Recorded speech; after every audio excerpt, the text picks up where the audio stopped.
Hey gang, so I've been spinning poi now for a little over 10 years. We're coming up on 11. And especially in this year where I am trying real hard to reach out and get new people into this world and keep them into this world, I think it's worth me remembering why exactly it is that I've kept poi in my life and the positive things that it has changed in my world. Drex here from DrexFactor.com, and today I want to talk about what poi has done for me. Now, before I dive into that, I do want to ask you guys just one favor, and that is to sign up for my notification squad by clicking on the subscribe button, as well as the notification bell. That's going to tell you when I drop a new video, and I would love to be able to show you my new stuff when it comes out. Also, before we dive in, I just want to give a shout out to the friends of the channel. Big thanks to Dark Monk, Flow Toys, LMF Props, Spinballs, and Ultrapoi for helping to make the videos on this channel possible. You can find them all by following the links down in the description of this video. So in talking about what poi has added to my life, I think that it is also good for me to acknowledge that my life was pretty okay before poi came into it. I'd spent most of my life playing with computers, and I was a hardcore comic book and movie nerd.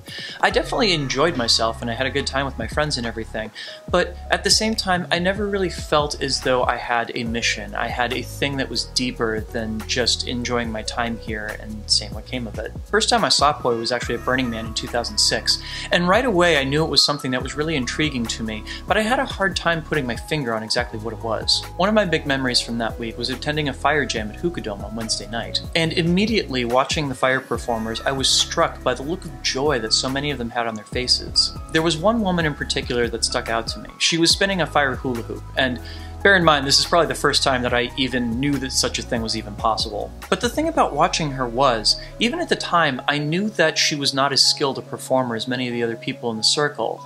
But it didn't matter. The look of absolute joy that was on her face over the course of the fire jam, just as she was working to try and keep the hula hoop up around her waist, was really inspiring. Later on in the week, when I saw Fire Conclave for the first time, that was the moment when I realized that I wanted to learn how to do this thing. And what I remember about that moment was just the sheer volume of fire and the sheer inspiration of seeing so many different expressions of it, and just such an overwhelming display of both creativity as well as pyrotechnics. Now, when I first started to learn how to spin poi, what actually pulled me into it was not necessarily the tricks, and it wasn't necessarily the fire element, but the people that I got to hang out with. There was a regular fire jam that happened in Denver, just down the street from where I was living at the time, and the people who showed up there were very warm and welcoming and incredibly open with me. And I think that the community is one of the big things that has kept me with poi for all of these many, many years. I've met some of my best friends through the community, and what I've kind of realized too is that the kind of character that gets attracted to spinning poi and fire dancing in general is a person who is looking for something particular in their life and is looking to make connections that are outside of the norm. That leads to some really interesting relationships developing. And it also means that you're interacting with people that have sort of an adventurous spirit. People that are willing to try new things and get outside of the normal type of life that they may be living to experience something new. And I find that that attitude is amazing for creating relationships. So without a doubt, the first thing that poi did to change my life was bring me into a brand new community and introduce me to some amazing people. Now, next up was the question of how was I going to stick with it? How was I going to turn poi into a thing that was going to work for me in the long term? And I was really, really lucky in that early on when I was spinning, I ran into a gentleman while I was couch surfing that told me about a book called Mastery by a guy named George Leonard. Now, in this book, George Leonard basically breaks down different approaches that people have to learning skills. And more specifically, he tries to lay out what he believes are the diagnostic characteristics of people who seek mastery in a given art or skill. And throughout my life, I had picked up a variety of skills, be it drawing or playing instruments or what have you, and I kind of had this perception that whenever I reached a plateau with those things, it was because I would never get any better at them. That was a sign that that was just where my progress was going to stop. And reading his book for the first time gave me this critical insight that plateaus happen, and there's still something waiting for you on the other side of them. You just have to get to it. So that completely changed my approach to practicing poi, and it changed it for the better, where it stopped being about just trying to get all of the gains that I could with it, learn all the tricks, you know, figure out all the new techniques and everything, and think about it more in the long term, as in, okay, so what if it's not about me getting down these tricks? What if it is about me putting in 2 hours of practice every day for the next 5 years, and to see just where I wind up with on that? And changing that mentality for me didn't just change the way that I got better at poi, it changed everything in my life. You know, it's not a stretch to say that those same skills are what allowed me to build a successful YouTube channel. If I didn't know how to put in that regular work, I certainly wouldn't have been able to put up a video a week for 10 years. So in a lot of ways, poi became a gateway for me. It became a gateway to discipline, to realizing how to make long-term progress happen on any skill. So after a couple years of learning tricks and getting to be better known in the community and everything, I started touring around and going to different events.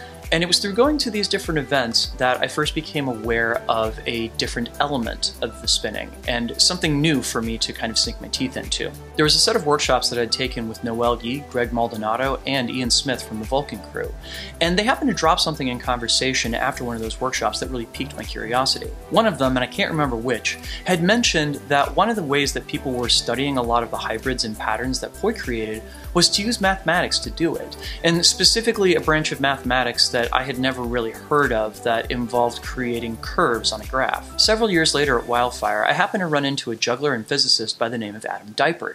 I happened to tell him that I was interested in learning more about this branch of mathematics, and in 10 minutes he gave me a basic lesson on using trigonometry to model poi tricks. Now granted, this in and of itself was not enough to break down these boundaries for me. I had spent most of my life thinking that I was terrible at math, and that was yet to change. But what this did do was pique my curiosity, and it made me practice and work through several variations on the math. I started bringing the equations into the graphing calculator on my computer and seeing what different results I could get out of it. And after years and years of playing with this stuff, I finally got to a point where I not only understood the poi tricks that you could model with it, but I understood the mathematics underlying them. And I wound up writing a gigantic math paper about this entire topic. Now, I had thought for most of my life that I was bad at math. I remember the moment in elementary school when we started playing with pre-algebra, when it suddenly became absolutely clear to me that this was a thing that was going to take a lot of work for me to understand. And this continued through high school. Anytime algebra reared its ugly head, I ran for the exits. And that's kind of a shame, because it turns out that I've enjoyed doing mathematics my entire life, but I just didn't know to call it that. I've always loved looking for patterns in geometric objects and finding the most optimal ways to make tasks happen and to eliminate bottlenecks and everything. All of these are different types of mathematics if you look at them in the right way. So one of those big things that poi did for me was open up the world of mathematics to me, something that I had thought for most of my life was off limits to me. Next, and probably the single most difficult journey that poi put me on, was connecting me with my body and learning how to dance with it. So a little bit of context here. My entire life, I've always been just slightly above average in terms of my height, and I've always been really long and lanky. And the thing is that I've always been super awkward with all of this space that I take up and everything. Especially when I was growing up, it was always like my body was about 10 to 20% bigger than my brain really knew how to control. And of course, when I got super into computers and art and everything, it didn't really help, because all of the different kind of pathways that it was laying down in my brain had to do with problem solving and creating code and doing things that didn't require a lot of movement. So I never got unawkward as I grew up. There were a couple physical activities I did, like, snowboarding, and I did ultimate frisbee at one point. I could run really well. But overall, my body never really felt like a tool for creating things so much as I've said before, just the meat suit that contained my brain. So what finally changed that? Well, honestly, it was seeing a video of myself spinning during an Easter holiday many, many years ago over at Assateague. So my partner at the time took some video of me spinning on the boardwalk there, and it made me incredibly embarrassed. I saw myself, and I saw an incredibly awkward person who had these very lovely tools that he was playing with and everything, but overall, what my body was doing was not something that was easy to ignore as you were watching the video. See, I think kind of in the back of my head, as I was learning more tech poi and more complicated tricks and everything, there was this perception that I had that just so long as the tricks were impressive enough, nobody would be paying that much attention to my body, and boy howdy, I was wrong. It was hard for me to watch that video, so I could only imagine how hard it would be for other people. And that really set down the groundwork in my head of, I finally have to figure out how to inhabit this body that I'm inside of. So I did the single hardest thing that I have ever done in my adult life. I started taking dance classes.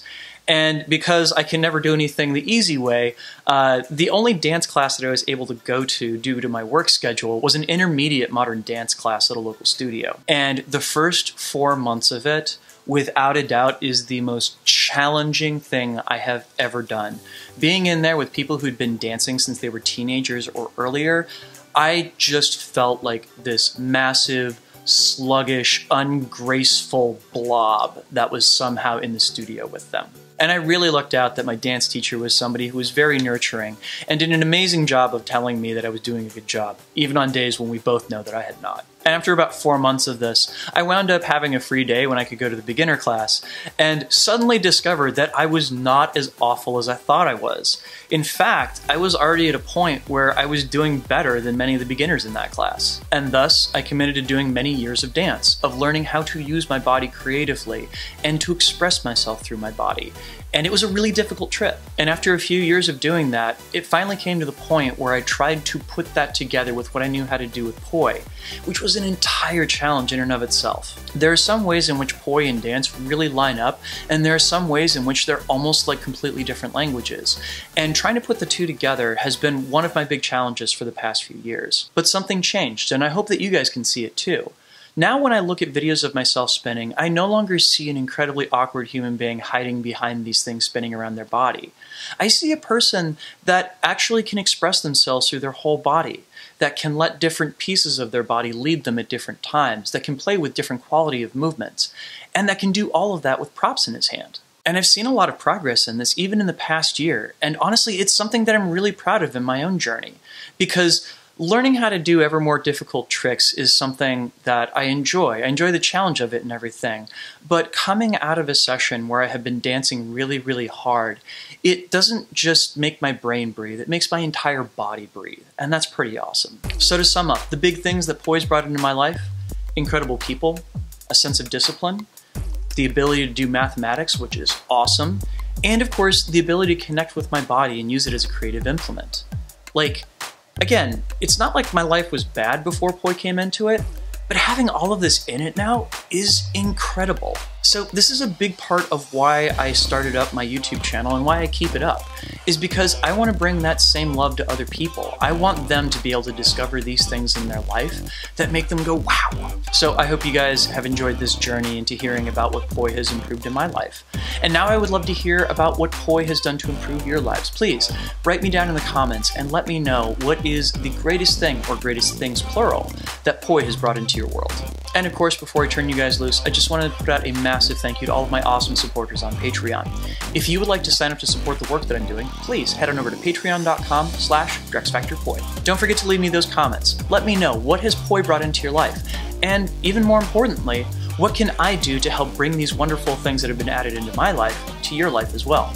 Remember to like, share, and subscribe, and I'll see you around next time, yeah? Peace.